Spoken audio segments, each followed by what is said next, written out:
A strange thing is happening in our world today. For the first time in human history, you can quite literally click a button, generate art and writing and music, right? You can actually have deep thoughts come out with zero deep thinking whatsoever. Like, it's a crazy process if you think about it. But interestingly, AI and kind of automation type tools that can produce amazing things almost instantly that used to take thousands of hours of human practice and perseverance to get right and figure out, right? And as AI burrows deeper and deeper into the fabrics of our society, I think we're all enamored with the idea of, like, I can do a little bit, get a whole lot. It's a cool idea, right? And the surface sounds amazing, but as AI kind of gets this whole process flown out, like, there's this deeper question I think we all should be asking, which is, if we let AI and technology eliminate effort, what happens to the pride? Because pride, like true pride, genuine pride, it's like this beautiful, priceless piece of us. We're all proud of things we have in life, but what happens if you just outsource the technology, you lose so much. So yes, it sounds amazing, but I think it's not just achieving something, but it's more so how you achieve something, because that pride's a deep connection we have to ourselves. I believe it's one of the deepest and best connections as human beings we might ever have in our lives. But you can't just press some button and generate that. Like, it's not a tool where you can just go ahead and like click and all of a sudden, like, boom, let me look at that guy. Just here, all of it's good and done, right? There's got to be more to it, because that kind of pride, you can't just generate it. You have to actually build it. And then we may not know this just yet, but I believe personally that pride is in fact this beautiful fuel to make our dreams a genuine reality. When I can move towards something and have a greater feeling about it, life's different. So I remember for me, like, I had this sense of self where I'm looking at myself in a mirror one moment in time. And while I was proud of who I was and what I was doing, there's a different moment in time where I found myself at 15 years old, looking in the mirror and not liking myself. I had this heaviness to me. Now, earlier that same exact day, just, I was in Mr. Howell's English class. There was me fake sleeping in a black parka, eating a bag of Cinnamon Toast Crunch, the best cereal in the world, by the way. It's delicious. And I remember I'm having this moment. I hear these two girls sitting next to me talking. No idea I'm listening to them. And one says the other girl, suddenly that changed my life. She says, "The reason I'm so bad is because I'm in foster care." Not an earth-shattering statement, but for me, a limitation-shattering statement. See, the previous 2 years leading up, I had spent this time trying to get great at the game of football, but I sucked at the game of football, right? For my entire life, as I can remember, being given away as a kid and my 3 siblings at 3 years old to foster care, I still want to be great at this game of football. But for foster care, like, my life sucked. I was at one point beaten for no reason whatsoever. There was houses that would actually have me chase chickens in chicken wire to earn a meal, to eat. A lot of times I was starving. There was one family that put me in front of the house on a curb and forced me to lick the bottom of people's shoes until my tongue bled. So for a lot of years, I was wired to have this kind of negative sense. And foster care does that. It makes you feel like you're not worthless, you're incapable, nothing's good for your life. And so I had this kind of rewiring, but foster care genuinely as a kid, it broke me, like it does a lot of people. I was headed towards being a bad statistic, which is 75% of prison inmates in American prisons have spent time in foster care, just like me. So for me, I had this kind of internal wiring going like, hey, you're worthless, you got nothing, you're not proud of anything, you suck as a human being. And it gave me all the reasons to actually be bad in life. But what she said rattled this limitation I'd held close and actually accepted, which for me was rooted in one belief, which was I was and I had nothing to be proud of. Not a good feeling to have. So for me, I remember I wanted to like kind of have this moment, but I take myself back to that 15-year-old kid. And at a moment in time, I'm looking dead in my own pupils and I uttered this one statement that changed the trajectory of my entire life. I said, "Anthony, you're gonna be great." I'm 15, I don't know how to be great. This is a little kid, right? It's kind of crazy. But here's the thing, I couldn't generate an AI like a tool of like, what can I be great at, Anthony? But I knew what I wanted to be great at. For me, I want to hit people and not get in trouble. I don't know about you, but I did. And here's the game I chose, football. I go, I'm going to try to get great at this game of football and see if I can figure it out. But it's not enough to want something. You got to know how to go get it. So I go, who is the best in the world doing this? Let me go find them. And I landed upon the NFL, obvious reasons. I'd watch TV shows with the guys on there, games of them playing, and something popped off the screen. A deep-rooted sense of like this belief and this confidence and this pride, right? It oozed from them. And I remember watching one ESPN show, and Jerry Rice was on there. If you guys know Jerry Rice, he's the best receiver ever played the game. And he said something that stand out to me as like this real cool pathway to getting there. What he said was, the reason that I'm successful is because of how hard I can work. Then he said something that was very unique. He says, I am proud, big word, proud of myself because I am willing to show up when others won't the way I need to, day after day. Light bulb moment. All of a sudden I'm like, oh, cool. Like, that's what it is to do. His success and his pride was all tied to the effort he had. What he put in. I didn't have this sense of feeling of pride. Never knew it before. But I did know that he got it through repetition. So I go, let me do this. At one point, I want to look back in the mirror at this guy and go, you know what? This guy, I love you. I trust you. I have faith and pride in you. But you can't just want it. You have to work for it. just like he did. So I set off. As prideless and unconfident as most of us do towards some new thing, you feel uncomfortable. Sometimes the idea of doing something new makes your butt pucker, right? Weird feeling. It's not a fun thing.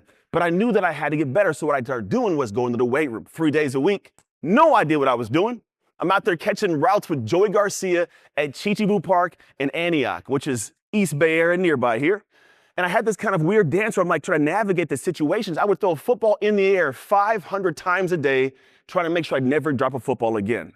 Now, fast forward, I realized this. I had made a commitment to being great before I knew I would be great, effort-wise. And what happened is, interestingly, you might even attest to this, when you're going towards something new, I would be doing something new. My own teammates would be like, hey, Trucks, you got butterfingers, man, get off the field. Hey, slow guy, what are you doing? Hey, man, get out the weight room, skinny boy. My own teammates. But I kept showing up day after day, week after week, month after month, and fast forward 7 months, a different animal was out there. Now, here's the truth. I wasn't much faster. I wasn't much stronger. I wasn't even much better at the game. But what I did have was certain attributes. But here's what I could do.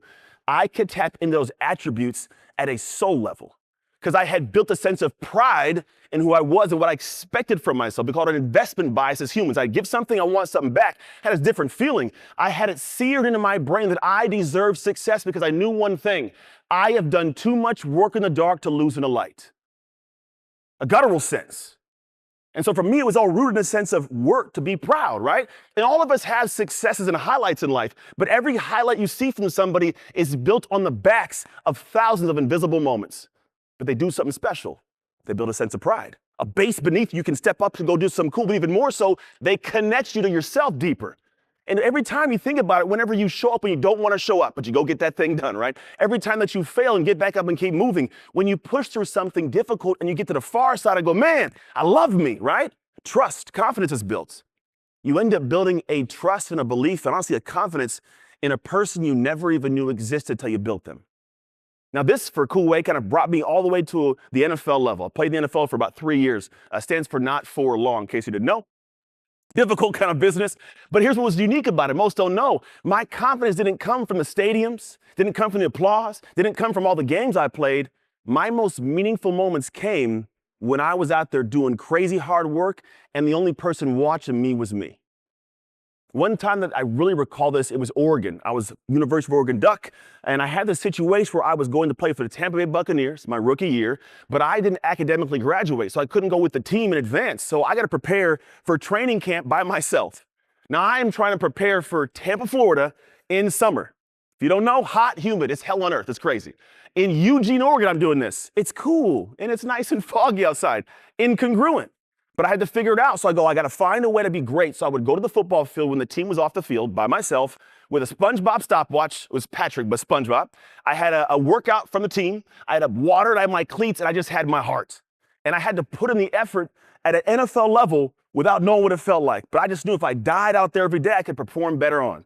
And even more than that, I would go to Oregon's environmental chamber, a weird little box that had the ability to simulate heat and humidity, all the different temperatures. I'd ride a bike for 2 hours in silence and it stayed 100 RPMs for 2 straight hours. It was brutal. Like, I hated the thought of it. I didn't want to do it. It was very difficult to do, but I knew it would get me to a point of being successful. I wanted to impress the coaches. So good enough, I kind of rolled out and actually showed up to Tampa Bay. The strength coach said that I was the most in shape he'd ever seen somebody show up to camp having not trained on site with him. Felt good. Why? Pride. I did the work already, right? But here's what's crazy about it. This pride has carried me through the world the way it carries all of us through the world, because it's not about the physical body you build. It's the mind that comes in with it. The pride, the connection to yourself. That's not what pride is. Like, we think pride is this arrogance or an ego, but pride's an internal dialogue you have with yourself from the effort you gave to achieve something in the face of adversity. And the bigger the adversity, the deeper the sense of pride and confidence you have in yourself. It's actually like a different kind of cool connection between the person you used to be and the person you become over time.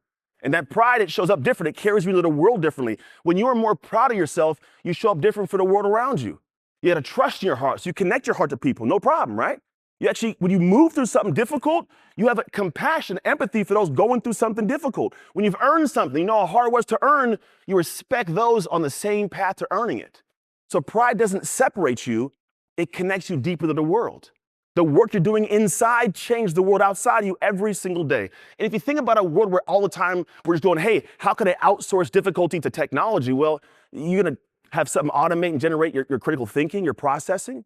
You remove that beautiful anchor of pride that pulls deep and connects to your confidence and self-esteem. So if you remove the effort from something, you remove a connection to you, and something starts to fade from you, your sense of pride. But that pride makes a beautiful connection because when you are deeply connected to yourself, you can deeply connect to other people. And it ties this interesting thing as you're building yourself, this process called the effort paradox. Now, it's an interesting dynamic. As human beings, we don't like doing hard things. Let's be honest. Like, you don't want to get up and go, what's the hardest thing I can do today, right? But the harder something is, the more value we have in accomplishing it. So the harder it is, the better it feels to have got this thing accomplished. And effort's a beautiful piece of that. Effort creates meaning, it creates ownership, and more so a beautiful pride in who you are. And for me, I got to this point as a little guy. I remember I'm like, I'm gonna try to be this strong, amazing athlete, right? But I was in the weight room, skinny guy, in the corner, scared of the heavy weights. But you fast forward like 2 years, I was the guy in the mirror flexing muscles like, look at me, right? Whole different feeling for yourself. But here's the crazy part. The harder the workouts, the more pride I felt. The more sore, the more I felt like confident about myself. But to this day, I can tell you, I sometimes still hate going to the gym.